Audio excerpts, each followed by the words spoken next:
Today on the podcast, I'm delighted to be joined by best-selling author Cressida McLaughlin. Cressida has published 18 novels to date, delighting readers around the world with her warm, feel-good storytelling rooted in contemporary romance and women's fiction. They're full of heart, unforgettable, with amazing characters and happy endings. She lives in Norfolk, where the beautiful coastline and local life often inspire the charming settings in her books. Before we dive into our conversation about her writing, her challenges, the creative process, and what's next on the page, don't forget to subscribe to the podcast and give this episode a like. It really does help me continue supporting these authors and bringing these episodes to you. Now, let's get stuck in and listen to Cressida's episode. Enjoy, everyone. Bye.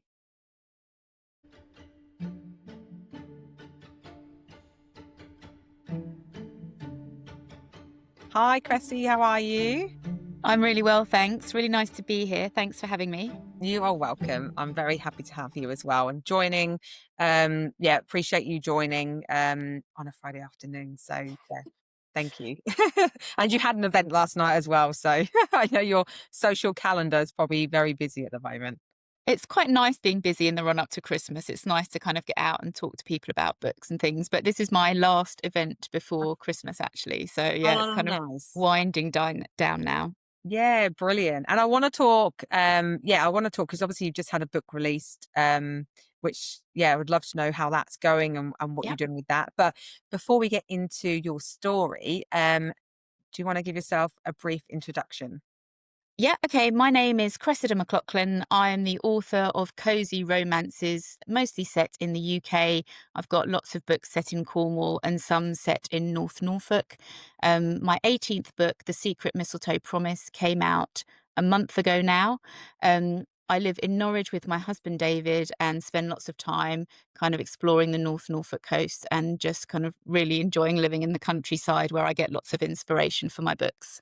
Oh, I love that. Yes. I and me and Chrissy were talking about how we both live in North Norfolk. So Yeah. when I've been reading your North Norfolk books, I haven't read your latest one yet. I'm on the one that you released last year, Yeah. which I love because they're so quaint. And I think because I live here, I imagine it like, I feel like, oh yeah, it's like one of the towns that I live in as well. So it's really nice. I really Uh, like that, even though the village is fictional. I love yes. kind of because it's inspired by so many places that I love visiting. So I love it when readers notice kind of my inspiration, that it's kind of Wells or Sheringham. Yeah, yeah, yeah, and the Cornwall ones as well. I've been to Cornwall a couple of times, but yeah, Mm. anything. I think I'm I love anything that's kind of small town romance, and yeah, you kind of get that feel. Probably because I've grown up in this environment, so it Yeah. resonates with me a lot. um, so just tell me a little bit about your career, because a moment ago, before we jumped on here, you were sharing that you used to live in London, right? And then Yeah. you now live in Norfolk. So when did your writing career begin? Was it when you were in London or after university?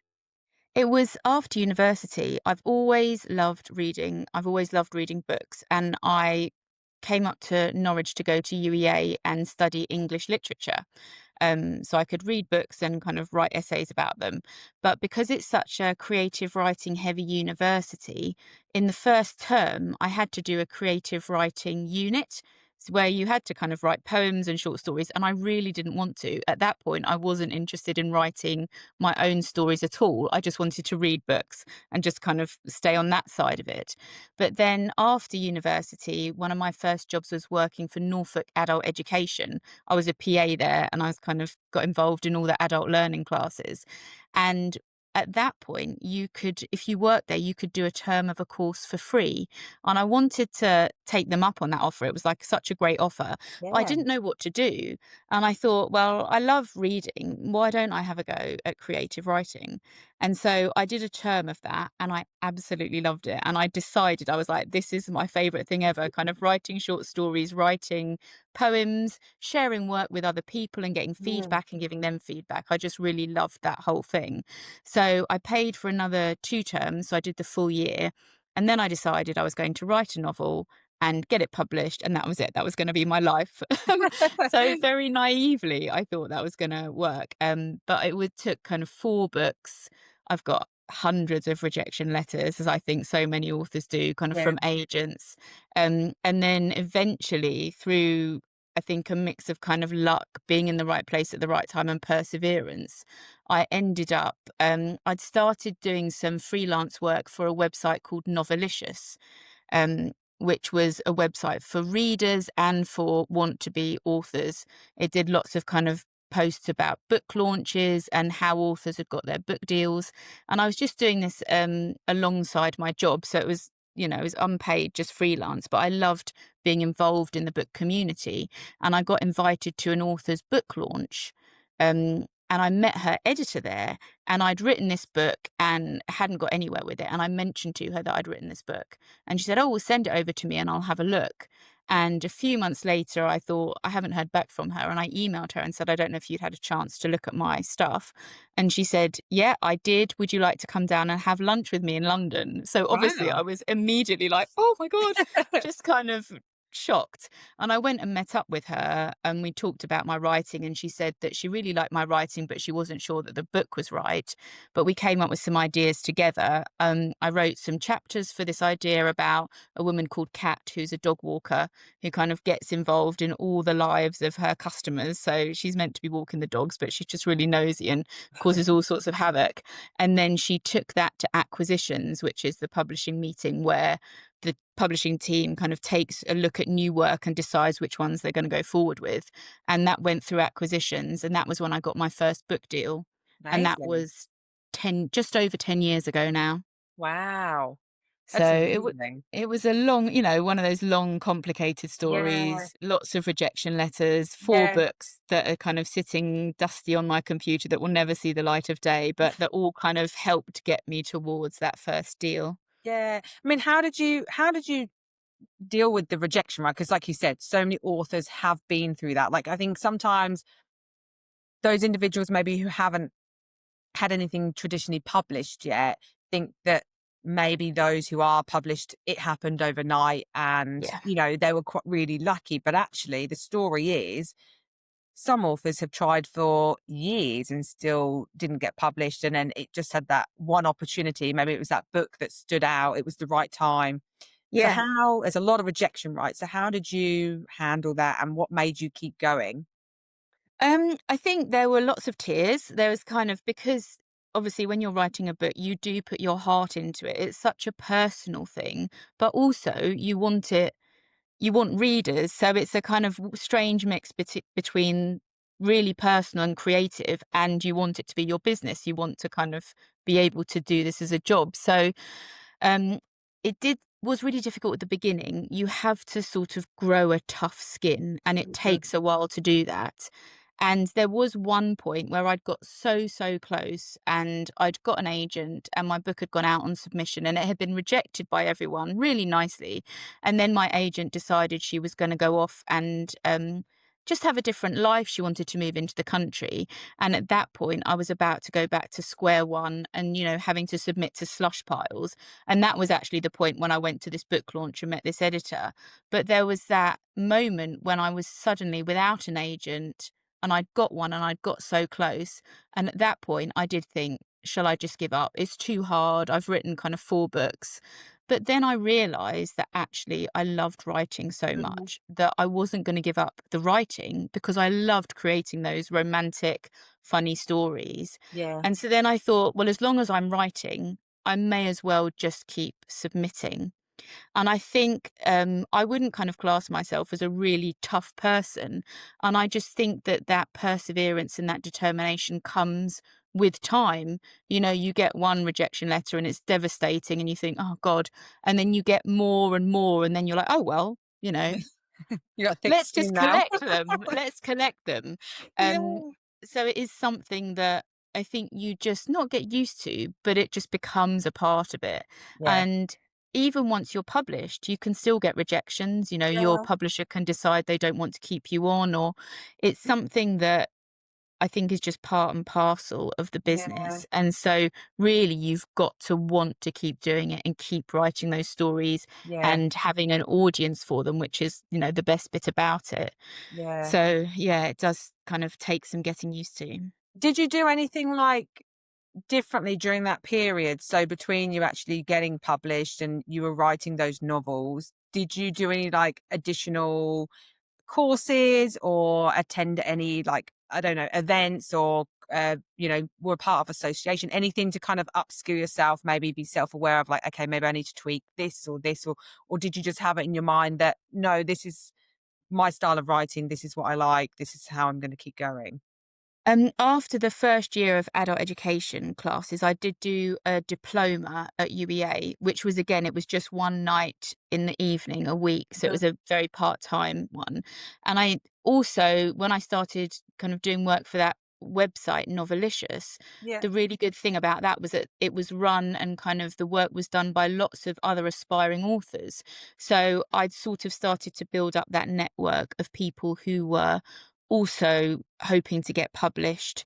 And so, alongside the course, I think it was really inspiring and really encouraging to have people who were in a similar boat that I could talk to.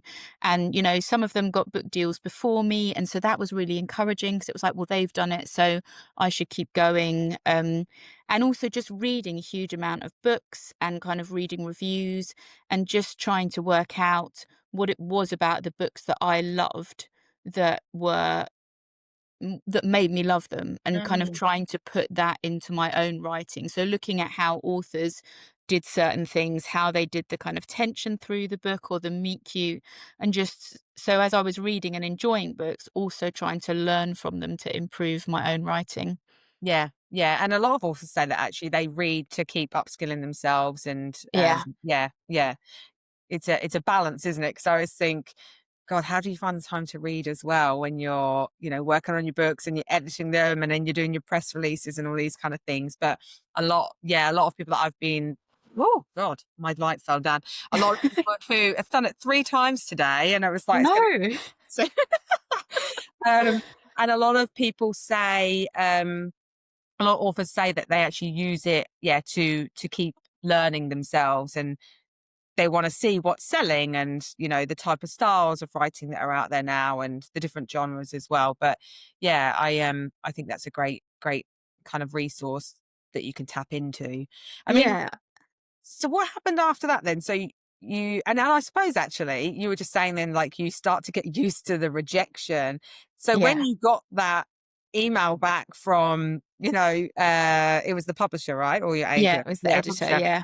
saying, "Hey, come to London for lunch." Like that must have just been a whole different level of excitement because you had just Oh. had rejections and now you've got someone who's believing in you.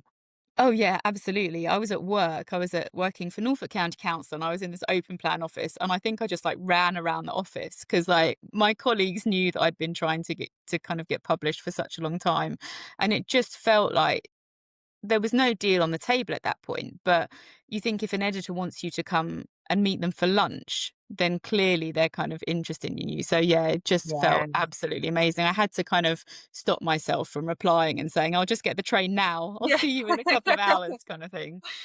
Yeah, it did feel incredible. And then to be able to kind of sit with her and learn from her about what sort of stories were selling. So she thought my writing was great, but maybe that story wasn't the right one. And kind of knowing what they were looking for was really, really good as well. So that then helped me to steer my writing in a direction where I was writing things that I was absolutely passionate about, but also had a really good commercial hook, which then meant that they Yeah. were more likely to kind of sell and then also be picked up by readers. Yeah. Okay. Yeah, that makes sense. So what did it look like after that? Because the process is quite long, isn't it? From submission to actually releasing the book. Yeah. So did you have an expectation in your mind that, hey, my book's gonna be released in maybe a few months' time? What did it look like for you? And then how long did it actually take for it to come out? Well, it was actually quicker than maybe for some other people. So we decided that my first book was going to be published as 4 ebook novellas, so serialized basically. So a quarter of the book would come out, and then 3 weeks later, the second bit would come out, and then 3 weeks after that. So people could kind of have these bite-sized chunks of a book, and then at the end of that, the whole thing would be published as a paperback, as a full-length novel. So you had the four novellas that then got turned into one Yeah, big book at the end. So that's they it. came out much sooner than maybe a full length novel would. Yeah, so I think that it was kind of 4 months between getting the book deal and the first part being published. So Yeah. me and my editor were working on the bits separately. I'd write a quarter of the book and then she'd edit it and then it would get published. And it was a kind of really, looking back on it, such a strange way to publish because I was still working as well at the same time. When I was writing part 1 had already come out on Amazon, which meant Oh, I couldn't go back and change anything in the earlier yeah. parts. So I had Yeah. to plan incredibly strictly and stick to the plan. I mean, now I kind of write my draft and then I go back and change so much of the beginning. I can't Mm, imagine doing that now, but I think that was the case for quite a few of my books, kind of maybe 6 of them were published in that way. Um, yeah. but by the 3rd or 4th book, I was working full time on it. So I kind of Okay. had the chance to write the whole book first, and then it was kind of Yeah. split up into chunks afterwards. Amazing. And then what did it look? Did you then decide after that you were just going to write full length novels? And was that kind of your decision, or were your publisher kind of like, we can go in that direction now? Yeah, it was the publisher really, and I was quite pleased about that. I mean, it was nice to do it, and it was really nice in the sense of kind of staying in the mind of the reader, Yeah. kind of thinking, oh, well, it's only kind of 3 or 4 weeks until the next part comes out. So I was able to put stuff up online. Here's the next part coming out. I got 4 lovely covers for each of the parts, and then a cover for the paperback. So all that side of it was really nice. But it's Yeah. much simpler doing it just as one book. And Yeah. also now when the full length book on Amazon goes down to 99p, I think it sometimes confuses readers. Like they'll buy all the parts and then they'll buy the full length book and they'll be like, I've Ah. already read this. It's kind of, signposted and said first it was published like this. But yeah, it was a really good way of doing it. But Yeah. now it's much more straightforward just to have the full length book come out Yeah. as one thing. Yeah. Did you get an agent after that as well?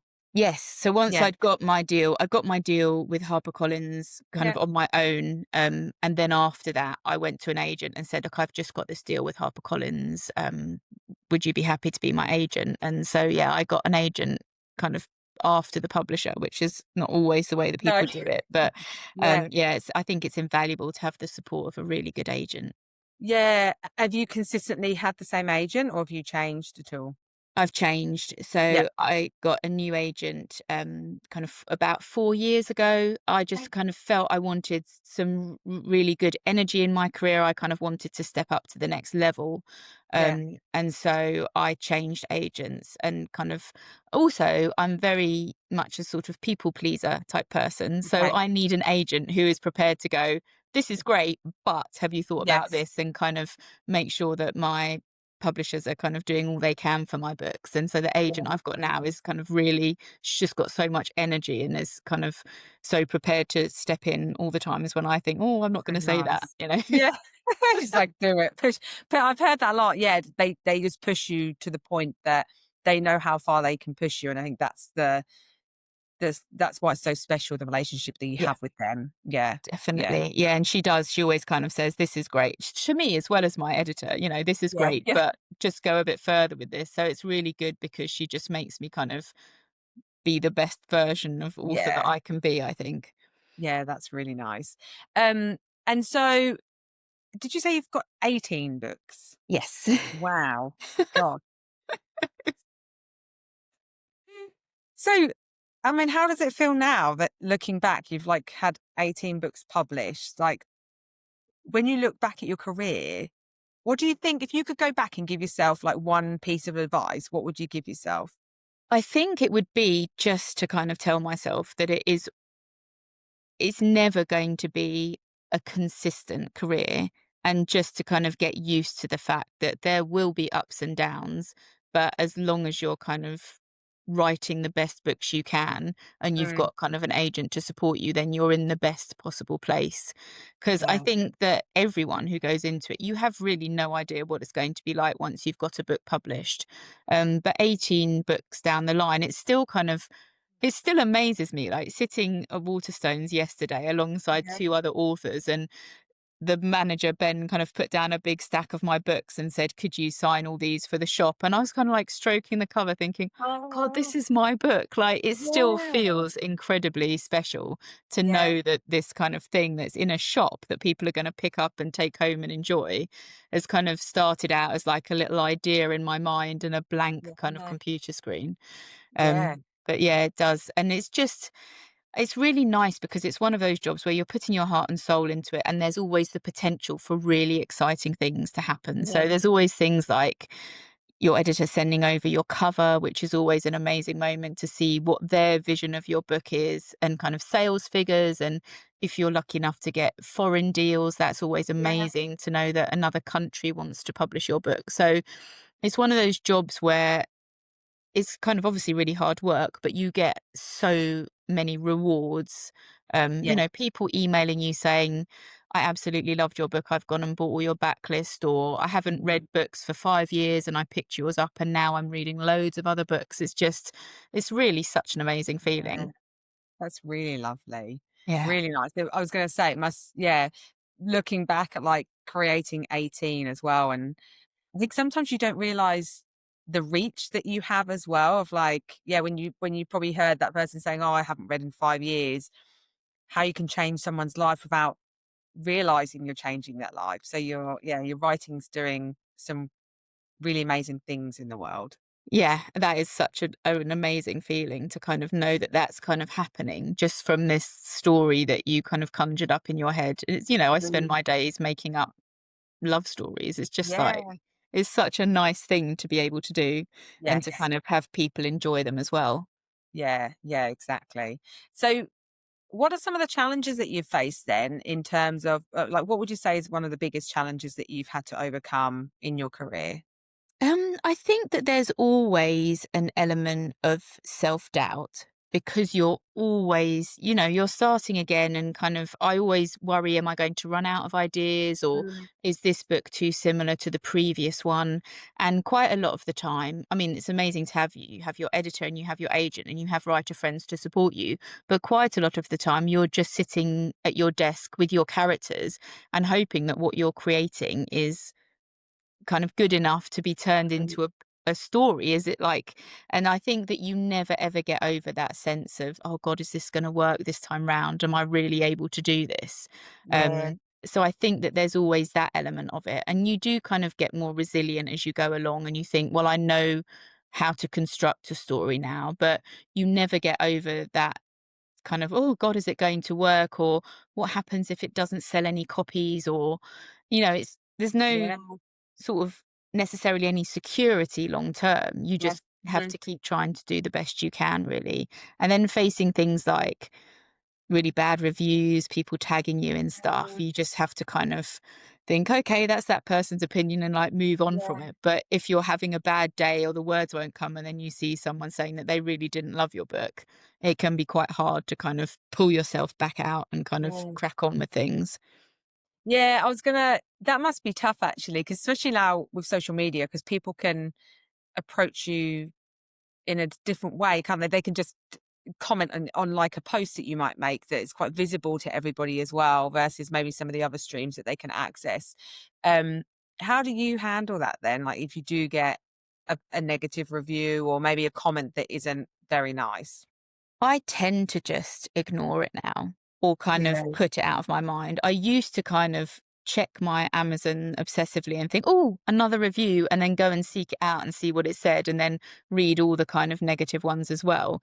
But now I just kind of look at the star rating, see what's Yeah. happening. And occasionally I'll go in and I'll read the reviews, but I won't seek out the negative ones because Yeah.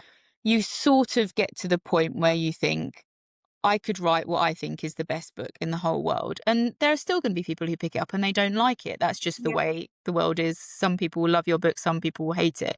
And it shouldn't discourage you from continuing to do it. Mhm. but at the beginning, I think you're so kind of tender about the fact that you've written this book Yeah. and it's out there and these are your characters you love. You go seeking out what everyone's saying about it. And I think it's only over time and getting used to it. And now I don't go seeking those out. And if someone kind of tags me in social media and it's not a very good review, I'll just go, oh, well, their Yeah. opinion, and then just kind of, put my phone down and go and do something else. Yeah. But it took quite a while to get to that point where I would just walk away from it. Yeah. No, I can imagine because it's like you're vulnerable, right? You're putting yourself out there. It's like these are things that you've created, these words that you've created, you put them down on paper. And I do think like everyone, like, unfortunately, we live in a world where people do share more negative reviews than they do positive, right? We Yeah. instantly, I'm going to complain about something, Yeah, which, you know, especially in the UK, we love complaining about things. Um, definitely. but I do think like, yeah, that you've got to have a bit of a thick skin. And then also like maybe for those who are, thinking about getting published, that don't take them too personally, right? Yeah. Because ultimately it's not like they're going to change the way that you write. And No. and I think personally, like you've got an agent, you've got a publisher, they've released your book, they're they're the experienced ones, like they know what sells. Yeah, So like you said, just put it down to that book's not for you, or maybe I'm not the right exactly. author for you to read. So yeah, but Yeah, it I know it can take maybe a little while, right? That definitely. I you've mean, got to you give do take it so a personally. They're characters that you love and you're kind of really excited to release them into the world. But yeah, it yeah. is often that it's just caught them on the wrong day, or they picked up a book and they thought it was going to be for them and they just didn't kind Mhm. of connect with it for whatever reason. And yeah, it is best to kind of think, well, it's not that your book's bad, it's just that that person, it wasn't for them. Just kind of let Yeah, them have their opinion and that's fine. And then just move on and kind of focus on your next book. But then yeah, conversely, when you get a really good review, that's brilliant. If you're having a bad day and someone kind of tags you in a thing and says that they absolutely loved it and they can't yeah, wait for the next one, that can be so uplifting and kind of pull you out of like a writing slump or something. So it can yeah. kind of a really good effect on you, a good review. Yeah, I can imagine you must have like, a good following as well, having, released 18 books. You've probably had people there from the beginning, right, who are still Yeah. reading now. Yeah, and that's really, really nice. There's a woman that I work with at Yeah, the council who's yeah. so supportive and has kind of read all my books, and she came into Waterstones last night with her friend and they've both got Oh, all of my books, and just kind of wow. so nice to know that kind of 18 books in, people are still Yeah, enjoying them and kind of still eager to find out what I'm going to do next. yeah. She's probably like she's a big fan and getting her book signed. Yeah, So he's probably really chuffed with that, and it's just like, "Oh, I work with you as well." yeah, It's like a surreal moment.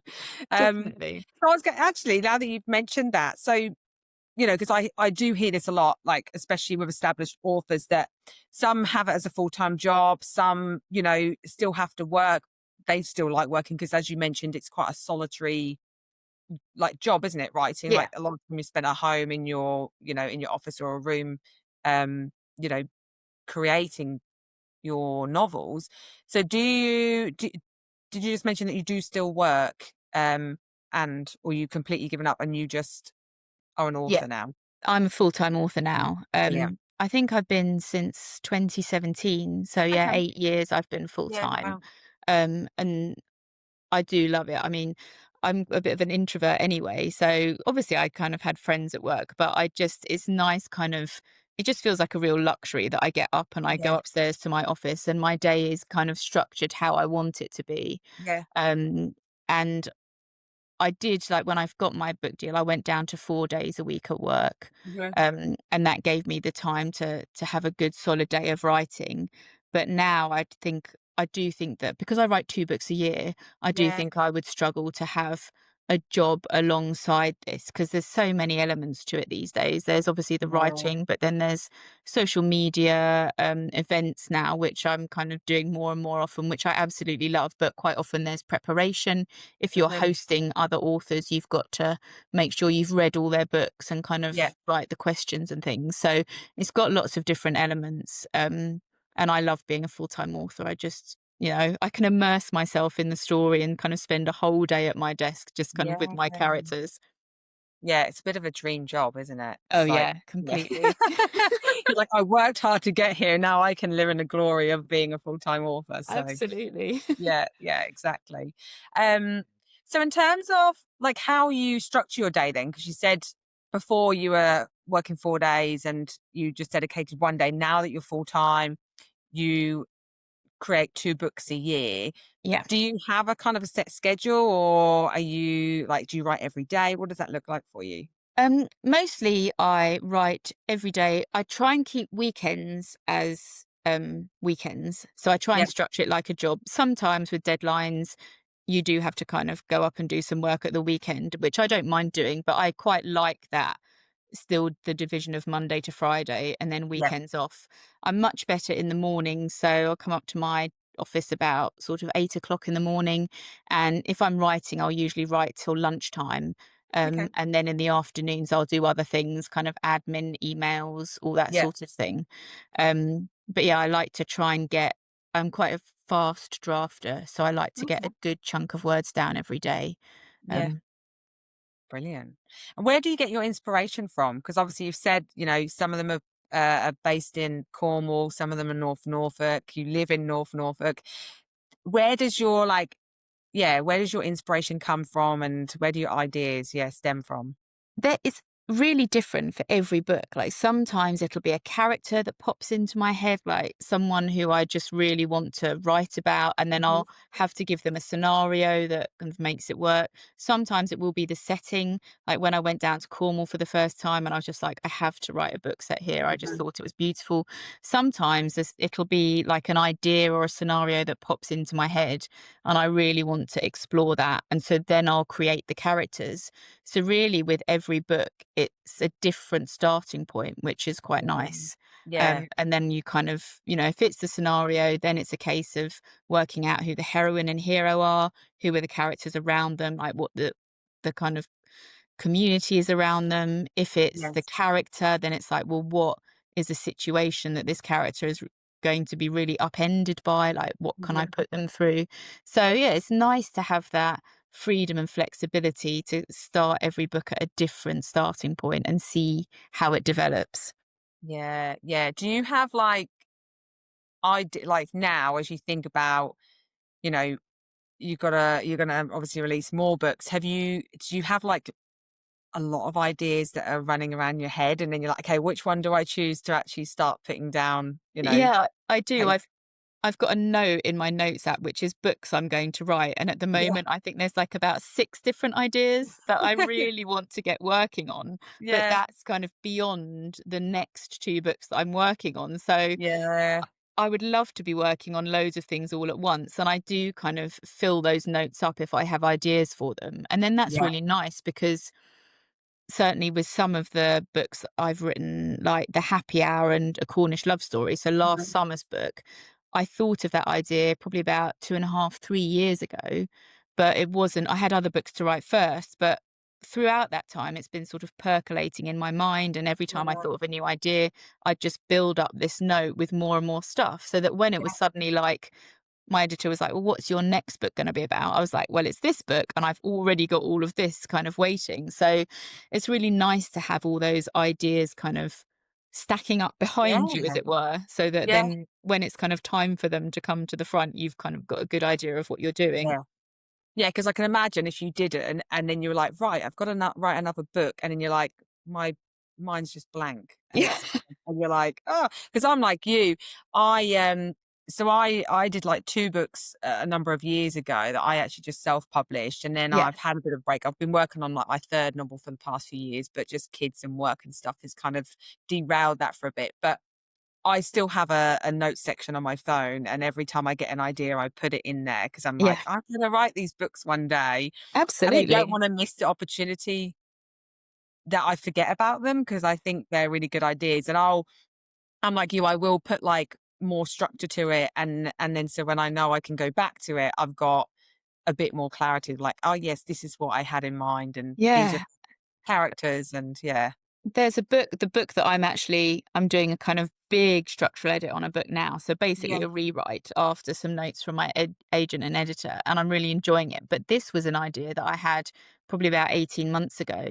And I Wow. went on a writing retreat with a friend last September, and I Yeah. hadn't realized, like, I'd finished writing my book on that retreat, and then I had a day and I was like, oh, well, I'll think about this other book.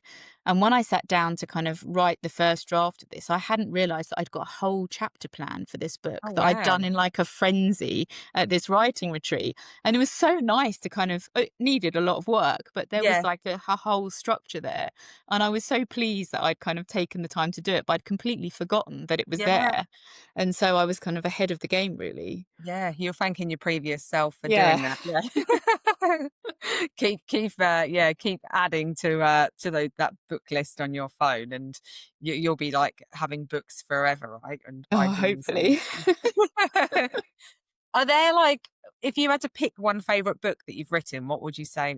Which one would you choose if you could? That's a It's hard so question. hard. That is so hard. I mean, I love all of them, and there's kind of ones that are special to me for different reasons. So, Mhm. the Cornish cream tea bus Yeah. is really special because it sort of changed my career, really. It was my fifth book, and the previous one, The House of Birds and Butterflies, which I love, which is kind of probably a bit gentler than some of my other ones. It's set on a nature reserve.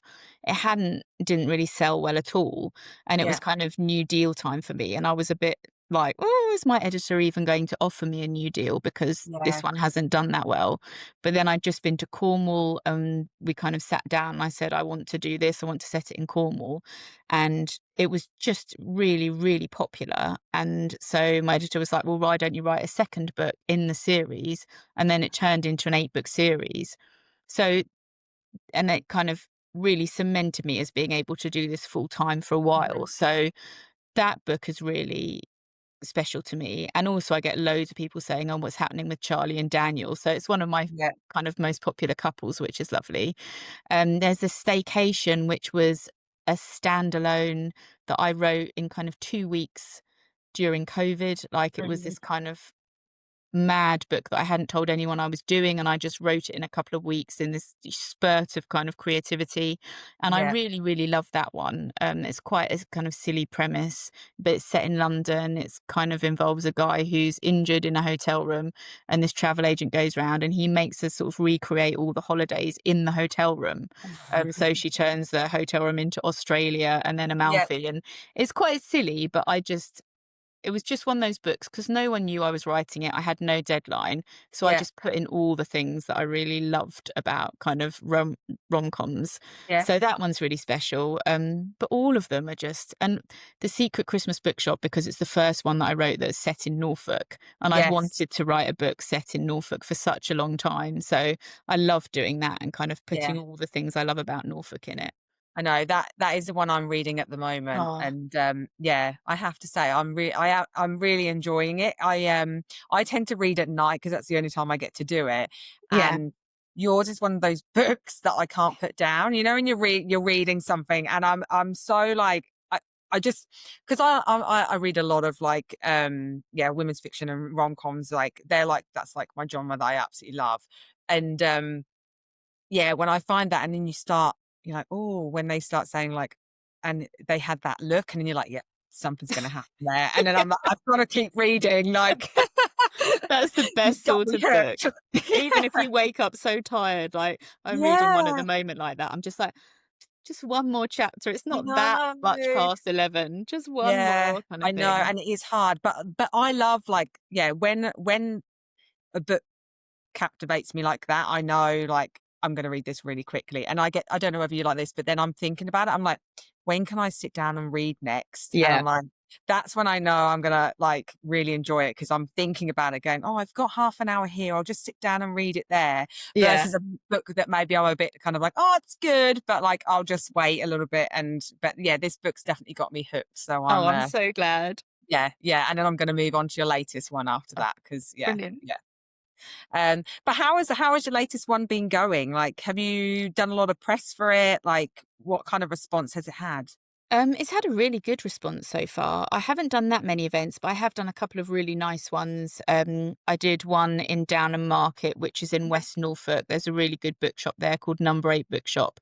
And they had Yeah. like a lovely evening there with kind of hot chocolate and cinnamon buns they got because they're Oh, mentioned in the yum. book. And then I did a really nice event with a couple of other authors down in Andover in Hampshire at Yeah. another independent bookshop called Tea Leaves and Reads that have supported me a lot. And that was kind of three authors talking about their Christmassy books, and that was Yeah. really nice as well. Lots of really lovely reviews, and it actually got up to number 18 in the paperback chart in Amazing. kind of the second week, which is my highest ever chart placing. So that's really nice to know that Wow. kind of my Christmassy books are being picked up by lots of people. I think Yeah. HarperCollins do such a good job with the covers that they Yes. just look really, really beautiful and enticing. So hopefully that leads to lots of people who maybe don't know who I am or haven't read my Yeah. books before picking them off the shelves. Yeah. Do you get a lot of, like, readers globally? Like, have you has kind of, like, over the years, I mean, 18 books, you gotta imagine that it does. Do you ever go on, like, tour outside of the UK, or is that something that you would love to do eventually? Yeah, I would love to do that eventually. I've only recently started getting foreign deals. So my Yeah. books can be picked up in other countries, but they haven't been specifically published Yeah. there, like in America or anything. Yeah. But recently I've got a deal in Sweden and Yeah. in Germany. So that's really, really nice because that means Yeah. that hopefully in the future the readership will start growing. And I would love Yes. to go, any country that wanted me to go and do an event, I would love to do that because it's just one of the very best things is going out and meeting readers. That's just one of Mhm. the most fun things about being an author. Yeah, and it is hard because I was talking to someone the other day about this, is that, like, a couple of Australian authors saying it's actually really hard to break through outside of Australia, and then another author was saying it's actually really hard to break into certain locations. So, like, Yeah. even breaking into Australia, that's really difficult, and breaking into the US, that's really difficult. And I think sometimes, yeah, it's just time and place, isn't it? Like, I know authors that have submitted their work, it's been accepted, but then it's been accepted in Germany. So, for Yeah. instance, they're getting published in Europe first, and then the UK. Some have been UK and then the US. I think it just depends, doesn't it? But as Yeah, long as you're selling books and, you know, people are buying definitely. them, then And yeah, I think that once you kind of maybe get a deal in one country, then yeah, that can often snowball into deals in other places. And Sweden have taken four of my books, which is really, really nice because yeah, hopefully that means I'll build up a readership there and they yeah, might want some of my other books. So I think it can be that snowball effect of once you're known outside of your yeah. first country, then you kind of start to spread more quickly, maybe. Yes. Yeah, yeah. So what's kind of next for you then? What would you like to happen in the next, let's say, 5 years? Have you got a bit of a plan? I would love to have a book deal in America, um, Yeah. because rom-com's such a strong romance is such a strong thing in Mhm. America, and the readers are so passionate about it. I would Yeah. really, really like to have my book published specifically in America. So that's something I would love. And the book I'm working on at the moment, I'm hoping is one that maybe could potentially be published in America. I think my agent's going to see if that's a possibility. I just I'm then after that, I'm writing the book for next Christmas, which is a Yeah. third one in this North Norfolk series. So Yeah. really, I want to keep writing books. I want to keep kind of doing what I'm doing. I love going out and doing events. I would, Mhm. so I'd love to kind of do more events and meet more readers. I'm starting doing a couple of hosting events, which is really Yeah. nice. So I'm interviewing other authors and I Fun. love doing that, kind of finding out what makes them tick, doing kind of Yes. with them what you're doing with me Yeah. sort of thing, because I'm still really fascinated by how Yeah. all writers are different and their processes are different and their aims are different. Yeah. So yeah, just really kind of continue doing what I'm doing, write books that readers still love, Yeah. um, and I think hopefully grow my readership.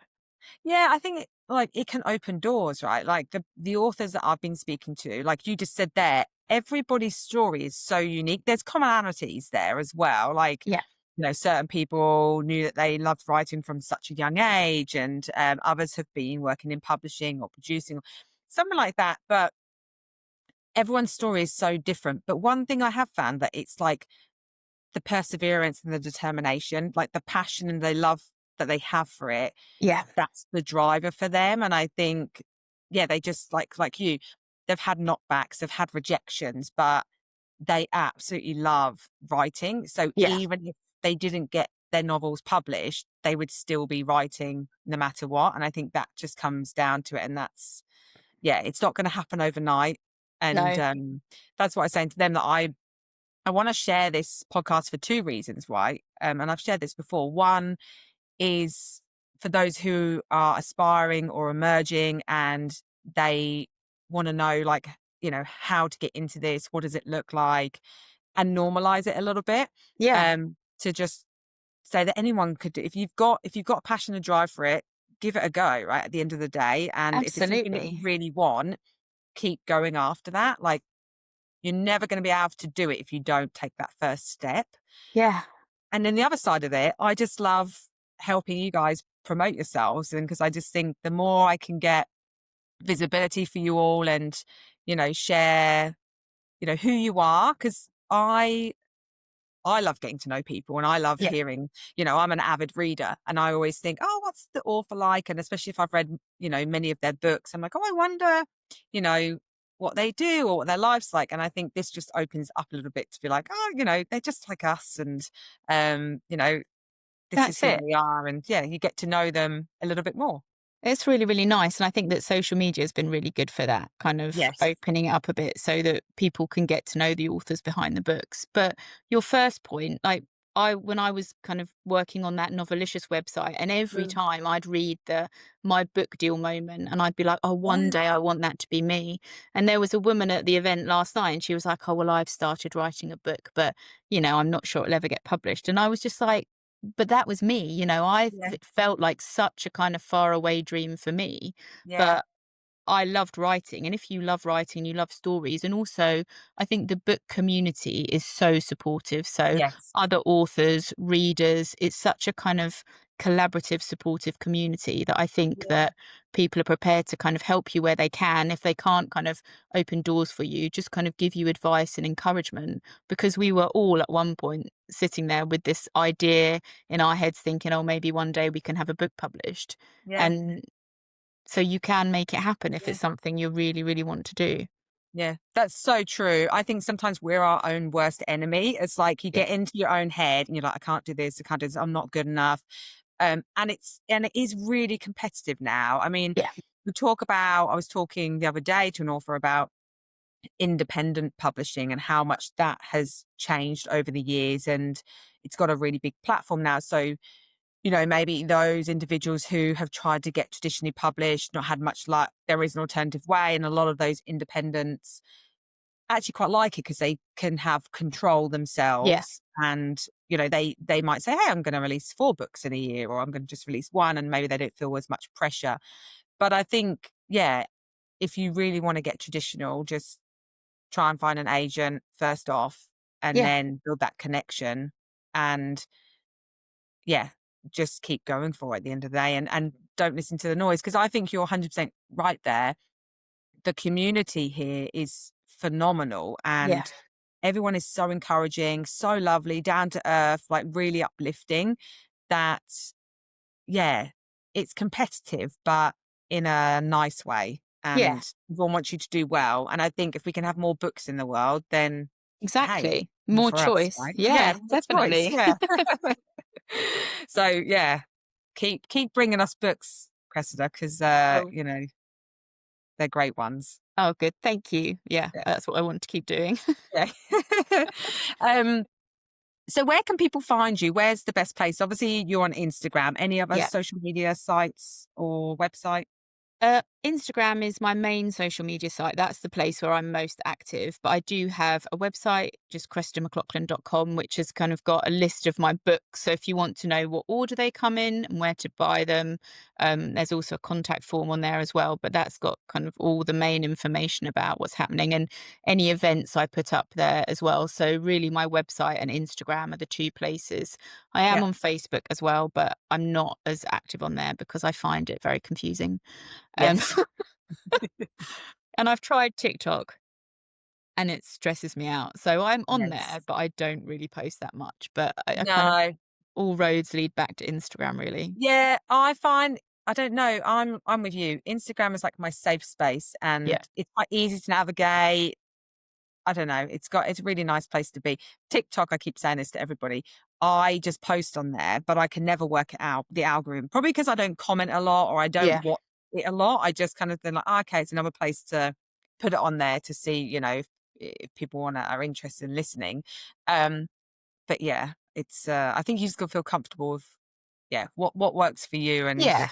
yeah, that's the Definitely. best I thing to think do. that there's different ones for everyone, and you have to find the one that suits you the most, that you can Yeah, kind of feel confident talking to people on. So, and exactly. also you could spend so much time making sure that you're on all the social media channels, and then you just run out of time to actually write the book. Yeah. So I try and make sure that I do that first. Yeah, and as everyone keeps saying, right, most authors control their social media themselves. So it's like having another job as well, isn't it? It's like you're a Yeah, social media manager. You've got to provide content. You've got to upload stuff, and that takes time. And yeah, the more time you spend on that, like you said, the less time you're going to be writing those books, and you're going to have your agent and your editor knocking on the door saying, "Where exactly. is that book?" I've written 50,000 words in Instagram captions, which is like Yeah, half a book. You should be doing yeah. that instead. So true. Um, Before we go, we obviously are in December. Christmas is coming up. What's your Christmas tradition if you have one? Oh my God, that's really hard. I've written a Christmas book. We've got a bit of a different Christmas this year. It's just going to be me and my husband in Norfolk. So Yeah, we've got a turkey in already in the freezer. love it. We've kind of decked our house out. We've got lights in the window. And Yeah. I think what we're going to do is make sure that we have a lovely, blustery, kind of Oh, windswept walk on the beach on Christmas Day. That's something that oh, we want to do this year. that's so nice. Do you like Wells Beach? Do you go there Yeah. often? I Oh, love that beach. yeah, I mean, it's you one of do my get favorite. blown away, Yeah, you but do. it's the best for kind of clearing out the cobwebs. It is. That's like one of my favorite beaches, Mm. because you can just walk for miles as well, and when the tide's out, it stretches for ages, doesn't it? So Yeah, it's really incredible. nice. It's one of the best beaches ever, I think, kind Yeah, of yeah. Wells Holcombe Beach. Yes, yeah, very true, very true. Well, have a great Christmas. It's been so lovely to chat to you. So thank you for coming on and sharing your story. Oh, thank you for having me, and hope you have a lovely Christmas as well. I will. Thanks, Cressy. See you soon. Bye.